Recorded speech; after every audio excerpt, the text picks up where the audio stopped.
খালেদা জিয়া যদি তার উপরে এই অত্যাচার নির্যাতন না হতো, তিনি হয়তো আরো 10 বছর বাঁচতেন।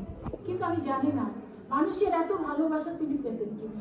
তার এই যে স্যাক্রিফাইস এবং তার এই যে সততা, সেটার কিন্তু প্রমাণ এই জাতি দিয়েছে, সারা বিশ্ব দিয়েছে।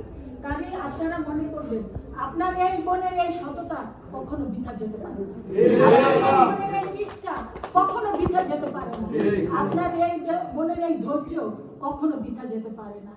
আমি বলতে চাই পরম করুণাময় আল্লাহ এবং এই দল, বিশেষ করে আমি আমার অ্যাক্টিং চেয়ারম্যান জনাব তারেক রহমান এবং শহীদ রাষ্ট্রপতি জিয়াউর রহমান দেশনেত্রী বেগম খালেদা জিয়া পরিবারে আমি যেই মমত্ববোধ মানুষের প্রতি, দলের প্রতি এটা যে দেখেছি, সেটা থেকে আমি চরমভাবে মানে আস্থা রাখি যে হয়তো এত বৃহৎ দল কখনো কখনো কাউকে তারা সঠিক মূল্যায়ন করতে পারে না, কিন্তু দিনের শেষে দেখা যায় কোনো নেতাকে কিন্তু যদি লেগে থাকে কখনো তাকে কিন্তু অবমূল্যায়ন করে না।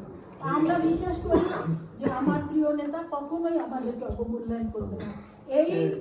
এই মূল্যায়নটা ইনশাল্লাহ আজ হোক আর কাল হোক আমরা পাবো। সেই প্রত্যাশা ব্যক্ত করছি।